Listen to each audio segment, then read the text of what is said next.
A Silmara Vieira é graduada em Arquitetura e Urbanismo pela PUC de Goiás, especialista em planejamento urbano e ambiental. Atualmente é consultora da Organização Pan-Americana da OPAS, ao tema Agenda Convergência, Saúde e Mobilidade Sustentável. O tema que a Silmara Vieira irá nos trazer hoje é o tema Mobilidade Urbana e Saúde na Perspectiva do Direito à Cidade. Seja bem-vinda e a palavra está com você. Obrigada, Rose, obrigada, Aparecido. Parabenizar a organização, a coordenação do evento. Como o mestre e o professor Libânio já disseram, né, é um evento sempre importante. As questões do trânsito interessam a todos. Quero agradecer, né, de público também a indicação da professora Deise, da UNB, que, né, fez a recomendação aí da minha fala com vocês. Destacar que eu sou uma urbanista no meio de profissionais da saúde, então o tema que eu vou abordar, embora seja mobilidade, né, o mesmo tema de todos, mas é pelo viés do urbanismo. Eu vou compartilhar aqui minha tela, vamos ver se para vocês fica visível. Tá ok a tela? Sim. Então vamos lá.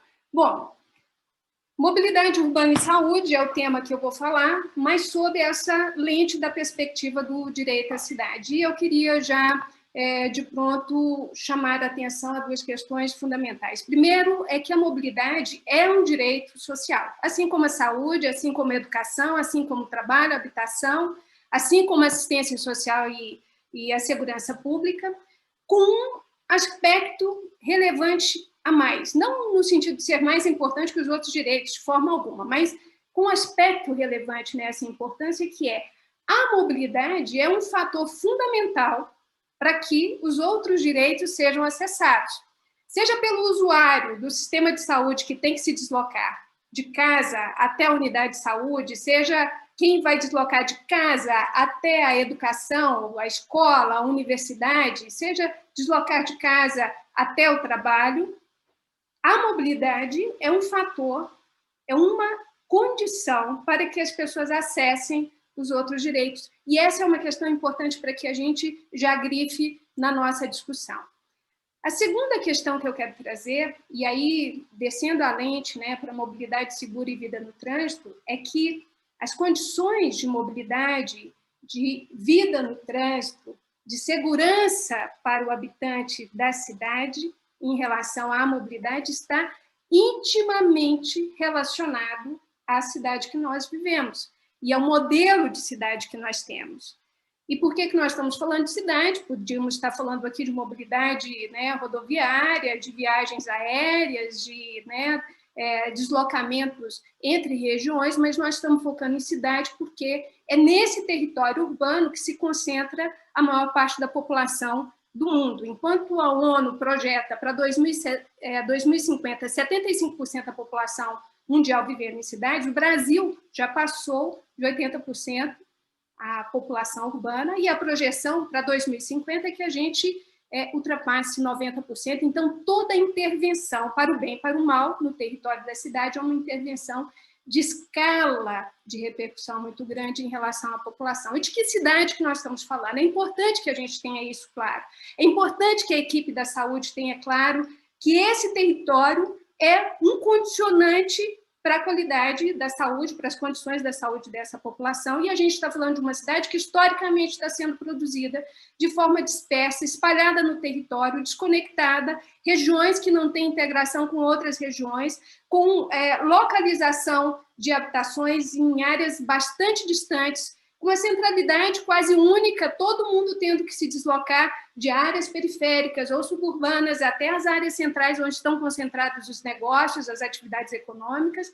Uma cidade que colocou a sua população de menor renda nas periferias, em áreas muito precárias, e uma cidade que criou as condições ideais para que o carro seja o protagonista do espaço urbano. Então, essa cidade onde tem essa concentração no espaço central das atividades econômicas exige um movimento pendular, e é dessa cidade que a gente vai falar, e é dessa cidade que tem esse crescimento desordenado, que em 50 anos pulou de 13 para 160 milhões de habitantes residindo nessas estruturas, e estruturas precárias do ponto de vista, né, do sistema viário, dos equipamentos de saúde, dos equipamentos de educação, da oferta de segurança. É dessa cidade que nós estamos falando, é nessa cidade que a mobilidade ocorre, uma cidade que ela tem um fator de segregação socioespacial intenso. Mais de um terço da população urbana brasileira mora nas áreas periféricas extremamente carentes de todo tipo de assistência e de cuidados. Essa cidade, que tem um déficit habitacional, em escala Brasil, de mais de 7 milhões de moradias, sendo que a gente tem nesse mesmo lugar das cidades mais de 6 milhões de imóveis abandonados ou subutilizados. Aqui a gente está falando de política e gestão que deve ser integrada. Essa cidade onde as políticas públicas acabam promovendo também segregação ao fazer conjuntos habitacionais na periferia da periferia, de onde o morador, para se deslocar, para ter a mobilidade, para o emprego, para a saúde, para a educação, tem que percorrer quilômetros e horas todos os dias. Uma cidade com um saneamento precário, mais de 50% da população brasileira não tem acesso ao serviço de esgotamento sanitário, e ainda que a gente tenha uma cobertura de mais de 90% de abastecimento de água, a gente ainda tem problemas bastante graves em relação à saúde no aspecto do saneamento. Uma cidade que, tendo essa cobertura de 90% em atendimento em água, sofre as crises hídricas. 83% dos brasileiros que têm esse atendimento, dos 83%, 48 milhões de pessoas foram afetadas com a crise hídrica dos últimos 2 anos, e isso deve se agravar. Uma cidade que vive intensamente a violência urbana, seja por parte das organizações criminosas que estão no território, ou a violência do próprio Estado contra essa população, inclusive com ações de despejos de populações em ocupações irregulares porque não tem oferta de habitação, porque é uma cidade hostil à população pobre. É uma cidade onde a gente vê a luta pelo direito de acesso a essa cidade ser recriminada pelo próprio Estado, e um país que se destaca pelo índice de violência do próprio Estado aos ativistas pelos direitos da terra, né? Só no ano de 2017 foram 57 ativistas assassinados. Uma cidade que tem um sistema de transporte coletivo com precariedades estruturais. Então, nós estamos falando que esse cidadão, essa cidadã que vai usar o sistema de transporte que é precário, ele já vem sobrecarregado de todas essas violências que a cidade sobrecarrega, né, que a cidade impõe pelo modelo de ocupação urbana, de distribuição dos direitos a essa cidade. Essas pessoas já vêm com o acúmulo destas violências para viver a situação ainda dentro da mobilidade, porque essas pessoas precisam se deslocar pela cidade, precisam acessar a educação, a saúde, o emprego, precisam fazer o consumo. E desta população que se desloca pela cidade, um terço dela faz isso utilizando o transporte coletivo. Todo esse sistema, toda esta desorganização territorial, social, política, de gestão, impacta sobre a saúde das populações, e a gente tem índices elevados, significativos. O professor Libânio mostrou números que são bastante expressivos sobre a população, não só. E aqui, professor Libânio, embora seja da nossa tradição utilizar acidente de trânsito, eu insisto que são violências de trânsito, já que eles podem ser prevenidos e já que eles estão muito relacionados a uma questão comportamental mais do que uma questão casual da natureza. Então, essas cidades que estão doentes e adoecem, né, elas ainda agravam o adoecimento pela forma e pelo modelo de deslocamento das pessoas sobre uma cidade que foi feita dentro deste padrão todo, uma cidade para os carros e não uma cidade para as pessoas. É só observar o espaço público predominantemente ocupado por veículos motorizados individuais. e uma cidade que é hostil ao deslocamento, que é o deslocamento mais natural da espécie humana, que é o deslocamento a pé. Uma cidade que impõe barreiras, dificulta que as pessoas se desloquem. E olhe, que o outro 1/3 da população brasileira se desloca predominantemente a pé, quase sempre por falta de recurso para manter o deslocamento motorizado, seja o transporte coletivo ou outra modalidade. E essa cidade é hostil também para os deslocamentos ativos por bicicleta. Ainda que a gente consiga algum nível de infraestrutura ou de estrutura viária para poder reduzir o conflito entre o carro e o pedestre, o carro e o ciclista, não é incomum a gente ver, como nessa foto de baixo, faixas dedicadas aos deslocamentos cicloviários ocupadas por veículos. Uma questão de comportamento e de valores. O carro é o protagonista do espaço urbano. Então, o motorista do automóvel, ele acha que ele tem mais direito sobre o espaço da cidade do que o ciclista, ainda que seja colocando o carro em cima da faixa de ciclismo. E uma cidade que no transporte não oferece segurança nem dentro dos veículos que transportam e nem no acesso das pessoas até os pontos de ônibus, as estações de conexão, de metrô, do transporte coletivo. Então, nessa cidade, a mobilidade de cidade de forma predominantemente pendular, saindo de casa e indo para o trabalho, saindo do trabalho e indo para casa, onde a população brasileira ocupa mais de 1 hora do seu tempo por dia, as populações mais pobres, mais de 2 horas do seu tempo por dia para poder fazer esse deslocamento pendular, se incluir outros. Isso sobe até 3 horas, a depender da região do Brasil. Uma mobilidade que tem consumido mais de 18% da renda das famílias brasileiras. Isso já ultrapassou, segundo o IBGE, o consumo médio da renda das famílias com alimentação. Então, tem se gastado mais para se deslocar na cidade do que para se alimentar. Uma cidade onde, embora mais de 30% das pessoas se desloquem de ônibus, mais de 30% das pessoas se desloquem a pé, e menos de 30% das pessoas se deslocam de carro, ela é ocupada predominantemente pelo veículo automotivo. Se eu pegar um ônibus com 48 pessoas sentadas, considerando a situação ideal, a gente sabe que os nossos ônibus transitam até com 100, 110, 120 pessoas, apertadas no horário de pico, mas se eu pego um ônibus com 48 pessoas sentadas, ele está ocupando, essas 48 pessoas estão ocupando 40 metros quadrados do território urbano público, da via pública. Se eu levo essas pessoas para o veículo individual, elas passam a ocupar quase que 1 quilômetro quadrado.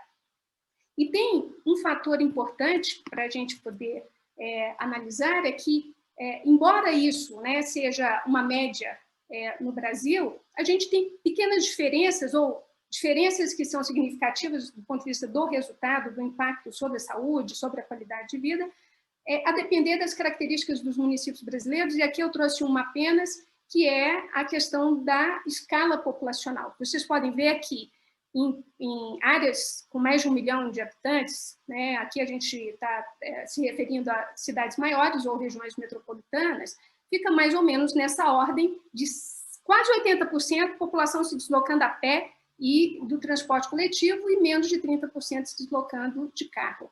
Quando a gente vai para municípios pequenos, aumenta muito o número de pessoas que se deslocam a pé ou de bicicleta, vai para mais de 50% e cai bastante deslocamentos por ônibus. Natural, em cidades menores, tem um sistema de transporte coletivo menos abrangente. Mas a gente vê que há uma predominância, há uma permanência, não uma predominância, do uso do veículo individual em todas essas escalas populacionais. E levando em consideração a questão do custo sobre a mobilidade, tem um estudo da Discourse no Canadá que mostra que, no caso do deslocamento a pé, para cada $1 que um morador da cidade coloca para se deslocar a pé, a sociedade, via os recursos públicos, tem que investir para ter calçadas, iluminação, segurança pública, tem que investir 0,1 centavo de dólar. No caso das bicicletas, para cada $1 que a pessoa coloca para adquirir sua bicicleta, para comprar o capacete, para poder sair dentro das condições de segurança de deslocamento em bicicleta, A sociedade, pelas políticas públicas, investe 0,8 centavos de dólares. E no caso do transporte coletivo, para cada $1 investido por cada um, seja para passagem, seja, né, para poder acessar o transporte coletivo, a sociedade, por meio dos recursos públicos, investe 1,5 dólares. Isso quer dizer que, se a gente somar o investimento que o setor público, a sociedade faz, tanto para as pessoas que deslocam a pé, deslocam por bicicleta e deslocam por ônibus, que dá mais de 70% dos deslocamentos na cidade, nós estamos falando que para cada $1 de cada pessoa, investido pelo setor público, o investimento coletivo social, é de mais ou menos $1,7. Mas no caso do carro, que menos de 30% das pessoas se deslocam do carro, e ele ocupa mais do que 10 vezes, 20 vezes o espaço público da cidade, para cada $1 que uma pessoa que desloca um veículo particular investe, nós, sociedade, temos que investir para que esse carro circule, seja em pavimentação asfáltica, sinalização, guarda de trânsito, atendimentos em saúde, $9,20, quase $10. Então, a gente está falando de uma disputa de espaço que ela é desigual e que ela desalinha qualquer planejamento do ponto de vista dos investimentos na cidade. E para a gente pensar numa mobilidade sustentável, não só no aspecto econômico, mas também saúde, no aspecto social, no aspecto ambiental, 5 fatores precisam ser muito observados. O tempo e o modo de deslocamento, que eu já falei um pouco, a segurança viária, o professor Libani apresentou números aí impactantes sobre essa violência de trânsito, a qualidade do ar, 70% das emissões que hoje estão contaminando as populações e que causam agravos e doenças respiratórias, no trato respiratório, vem de emissão de veículos nas cidades. Atividade física, a inatividade física gera doenças e a atividade física é um fator para poder fazer o enfrentamento e promover saúde, mas as condições da cidade para estimular os deslocamentos a pé ou de bicicleta, elas são hostis, como eu mostrei, e a segurança pública. Vou passar muito rapidamente sobre questões que tempo e modo de deslocamento, a média de deslocamentos brasileiros entre 16 e 20 quilômetros, naquela faixa de 2 horas por dia para as populações mais pobres, com cidades congestionadas que custam para o brasileiro 4% do PIB ao ano, 267 milhões de reais, nós estamos gastando com cidades congestionadas, com o problema da mobilidade inadequada. Imagina a gente intervir na cidade, intervir na mobilidade, de forma que esses 267 milhões de reais por ano, bilhões de reais por ano, possam ser revertidos em programas de saúde, em programas de educação, em programas de cultura, em qualificação desse espaço da cidade. Nós estamos falando de mais de 180 mil internações ano, com um custo de mais de 265, aí sim, milhões no SUS, em relação a acidentados de trânsito ou violentados no trânsito, né? O professor Libani trouxe dados sobre isso. Nós estamos falando que 44 mil pessoas morrem anualmente em decorrência da poluição atmosférica. A gente tem dados do professor Saldiva que fala 1 hora de exposição ao trânsito de São Paulo corresponde o consumo de 5 carteiras de cigarro ao dia. E aí a gente está falando de mais de 14 bilhões de investimento no SUS, porque são doenças de longa duração, com investimento permanente. E nós estamos falando, em relação à inatividade física, né, de uma cidade que acaba impactando. Aqui tem uma escala de 34 mil mortes por DCMT, mas relacionadas à inatividade física. Isso não quer dizer que seja exatamente pela a não caminhabilidade pela cidade. Mas um estudo na Espanha mostrou que 3 mil mortes ano poderiam, e a gente está falando de escalas populacionais bem diferentes, Espanha e Brasil, mas 3 mil mortes poderiam ser evitadas com intervenções eficazes para o deslocamento a pé pela cidade, tanto não só da redução de acidentes, mas quanto da promoção de saúde coletiva. E no quesito violência, 2 dados aqui só para poder ilustrar, porque vai muito para além disso, mas 97%, uma pesquisa do Instituto Patrícia Galvão, do ano passado, mostrou que 97% das mulheres entrevistadas no Brasil, região do Brasil todo, elas... Mara, você tem 5 minutos para finalizar, tá bom? Vamos lá.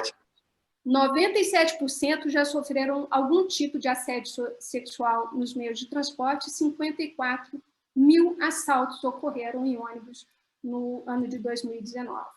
E a gente, para ter uma cidade sustentável, essa foto é proposital, porque é uma foto que mostra uma gente branca, jovem, reunida numa cidade linda e iluminada. Ela deve ser para todos. Ela não pode ser só para a classe média, ela não pode ser só para a classe alta. Ela tem que ser democrática. A gente tem que promover uma mobilidade sustentável, equânime, e isso requer uma integração imensa de todas as áreas. Eu traria aqui algumas informações sobre a questão do ordenamento territorial, como que a gente pode fazer no plano diretor, a micromobilidade, intervenções nesse desenho viário.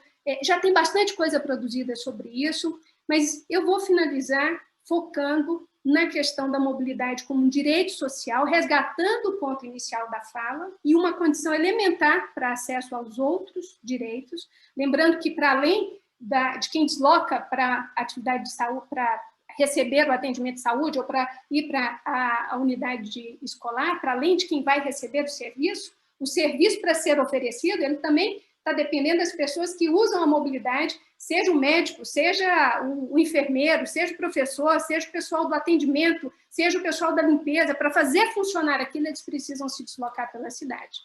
E a imprescindibilidade de se fazer a convergência dessas agendas, não só as agendas, as 5, tempo e modo de deslocamento, qualidade do ar, atividade física, segurança viária, mas também a articulação entre as agendas setoriais, para que se faça um planejamento intersetorial, e a Mércia trouxe isso na fala dela, da intersetorialidade, né? O PVT buscando esse diálogo com os outros saberes, a gestão coordenada, porque a gente tem planejado bastante, mas tem feito pouca gestão coordenada. Às vezes, na hora de sentar e planejar, a gente até consegue trazer atores de áreas diferentes, mas na hora de fazer a gestão acaba sendo alguém responsável por aquilo e depois não tem o rebatimento das demais áreas e as ações efetivas lá na ponta integradas. E a importância dessa articulação entre as equipes de saúde, as equipes que pensam a mobilidade, quase sempre o pessoal da engenharia de tráfego precisa ir muito para além disso, e as equipes que pensam o planejamento e o ordenamento da cidade.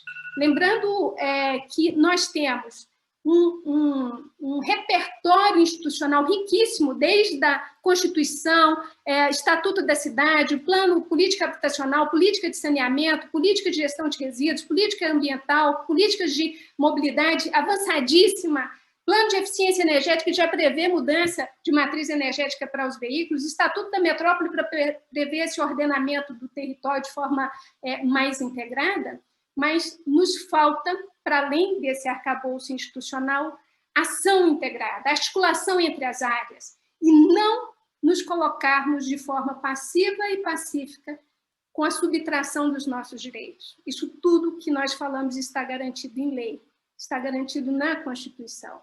Nós precisamos ser mais agentes, de forma mais articulada, porque, com certeza, a saúde já tem feito coisas fantásticas, a despeito do que tem sido feito com a saúde em termos de política pública na escala federal para os municípios. Mas a saúde com a equipe de urbanismo, a saúde com a equipe do planejamento da mobilidade, vai fazer muito mais. E vai fazer diferente para essa população que precisa se deslocar e que já sofre as violências cotidianas de uma cidade adoecida e que adoece. Eu acho que essa é a minha contribuição. Obrigada. Chegou também uma pergunta para a Silmara.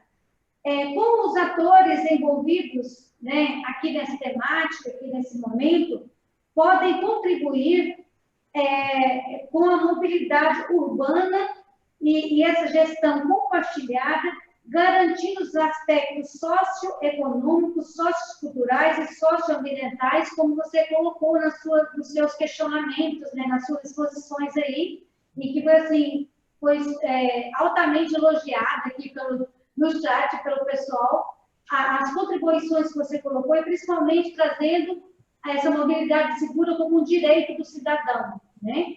Então, eles queriam ouvir a Silmara também nessas questões. Ok. Bom, a pergunta que veio para mim que é a respeito da articulação dos atores envolvidos para poder provocar essas mudanças socioculturais, socioespaciais, socioeconômicas. E eu proporia uma reflexão aqui em 3 ambientes ou em 3 condições que elas são complementares. Elas não são concorrentes. Podendo-se fazer uma delas, já seria um grande avanço. A primeira é a ocupação desses espaços coletivos de participação social e de gestão pública que já estão instituídos, como o próprio Conselho. O Dr. Eudes trouxe reflexões sobre a feitura do plano diretor, que é uma competência da área de urbanismo que reflete na área da saúde e da mobilidade. Então, ocupar os comitês, ocupar os conselhos, seja o Conselho de Saúde, sendo, né, ocupado no sentido de congregar conhecimentos, congregar visões, né, saberes, para poder intervir na realidade. Então, seja no Conselho de Saúde, integrar o pessoal da área do planejamento urbano, da área da mobilidade, da área do trânsito, ou no Conselho de Trânsito, ter um espaço de debate e de interação institucional, né, da área da saúde, da área da mobilidade, da área do urbano, ou no Conselho das Cidades. Então, esses espaços precisam ser mais diversificados em termos da ocupação. E não é uma ocupação protocolar, de enviar um representante. É uma ocupação efetiva, da área estar ali levando proposições, discutindo, construindo soluções. Essa seria uma estratégia. Uma segunda estratégia para que a gente avance nisso é vocês falaram em várias falas, trouxeram a questão da educação. Educação do pedestre, educação do motorista, educação, formação. O professor Libânio trouxe no desfecho da apresentação dele a formação dos agentes que vão trabalhar com a questão do trânsito. Eu acho que nós todos que atuamos de dentro ou em interface com a gestão pública, precisamos ampliar o nosso conhecimento e a nossa formação sobre as estruturas institucionais e legais que já estão postas. O doutor Eudes falou, precisamos de uma política de mobilidade. Eu entendo que ele estava falando da implementação, porque a política de mobilidade que nós temos é avançadíssima. Avançadíssima. Se nós conseguirmos implementar 30% dela, nós já vamos estar em outro mundo, em termos civilizatórios. Então, nós precisamos nos apropriar desse instrumental que já está disponibilizado, já é normativo, e parar de repetir determinadas crenças ou mitos que precisam ser banidos, do tipo, essa lei pega, essa lei não pega, essa lei foi engavetada. Não, a lei é uma conquista da sociedade, ela foi a um congresso que, bem ou mal, é eleito pela diversidade dessa sociedade, foi aprovada, se tornou lei. Então, nós que estamos na gestão ou que estamos participando dos espaços coletivos, como conselhos, como comitês, precisamos requerer a implementação dessas leis, requerer a instrumentalização das áreas de gestão para que elas sejam implementadas. Então, esse é um outro aspecto que eu gostaria de trazer. E o terceiro, não menos importante, talvez mais urgente, estamos em processo eleitoral na escala municipal, onde essas coisas acontecem. Então, nós precisamos levar para a pauta dos debates, dos candidatos a prefeitos e prefeitas, mas também dos candidatos e candidatas a vereadores, porque eles têm um papel fundamental na implementação disso tudo. É importante que a gente não deixe passar esse momento, que a gente consiga construir e colocar na mesa e na pauta essas discussões. Ancorado em quê? Ancorado em todo o cabedal institucional e normativo que a gente já tem, mobilizado por todo esse avanço. O doutor Eudes acabou de falar, há 5 anos atrás a gente passaria por uma calçada com desnível sem prestar atenção no absurdo que é isso, e hoje a gente já se incomoda de ver um ciclista no meio dos carros, a gente já se incomoda de ver tanto carro na rua. Então, em nível de consciência, como sociedade, a gente já está em outro degrau, insuficiente ainda, mas em outro degrau. Então, aproveitar esse incômodo para poder fazer pautas nas agendas políticas eleitorais que depois possam ser cobradas e que influenciem a mudança de comportamento dos nossos próximos gestores e próximos vereadores e vereadoras. Acho que seriam esses 3 pontos.